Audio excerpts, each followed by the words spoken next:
A sending off in the 35th minute against Young Boys for Wan-Bissaka changed the match for Manchester United even when they were 1-0 up. Managing that situation becomes difficult, but did Solskjaer make it more difficult for himself? How should Ollie have managed the situation against Young Boys? That is what I'll be analysing.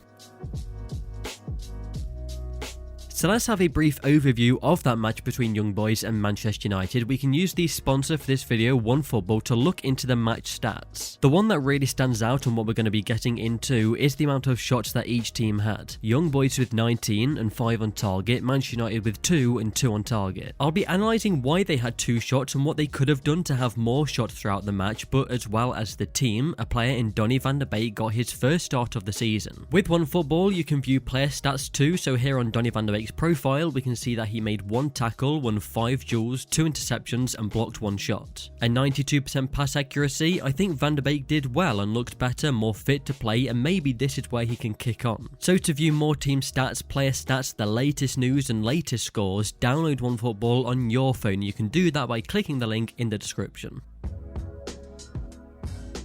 Away from home in their first Champions League match of the season, a couple changes were made with Lindelof and Van de Beek, but going into this match it was one where United should get the 3 points. They were controlling the match well, with Sancho looking bright, passing by Fernandes looked really good and quick, and he was the one who fantastically assisted Cristiano Ronaldo to take the lead. Then Wan-Bissaka got his red card and a big decision had to be made by Solskjaer. Dalot had to come on, but who for? It's debatable for whoever is subbed, but Jadon Sancho was the choice. With Sancho, you're taking speed and flair off the pitch, and I think this change is okay. With the players on the pitch, United should still be able to perform and attack. So the second half, Donny van de Beek comes off the pitch and Raphael Varane comes on, meaning a 5 at the back system, sitting back with the idea of defending and looking to break with the wing backs. That's what you get with this system, Shaw and Dalot as the wing backs. You look to create with these players. But here's the big question, was that really needed? Did you need to go to 5 at the back? This was a little too cautious from Solskjaer, and I don't think the change in shape set them up better for the match. And then you have to question why. Possibly Ollie not relying on Dalot to be strong in the defence and making up for that with another centre back, or it was purely the game plan of defending and then countering, but United were too deep to do that. And with the players that they had on the pitch, there wasn't really too much pace in the side, so they would struggle to counter. So what would have been the better change to make at half time? Well, if the concern is about defending better and holding on to the lead, then I believe Donny van de Beek, Fred and Bruno Fernandes in midfield are good enough to do that in front of the defence. Instead of going to 5 at the back, strengthen that defence with Raphael Varane coming on for Lindelof. Varane has proven very well his ability at United so far, and he's got great experience in this competition. Then if you're looking to counter, add some more pace to the side, another player to help create and potentially score. Mason Greenwood would be a good option to do that, and if he came on for Pogba, you still keep the defending qualities in midfield as well as the passing range you have in Bruno Fernandes. Even though you're losing that passing range in Pogba, you can rely on Fernandes to make that big pass and score a goal too. So in this setup of a 4-3-2, it would see Bruno Fernandes and Luke Shaw being able to push up. Out of possession, Mason Greenwood can tuck into the right to make a 4-4-1. And you don't expect Ronaldo to be defending from the front and pressing high, but you can still keep it compact at the back with this team.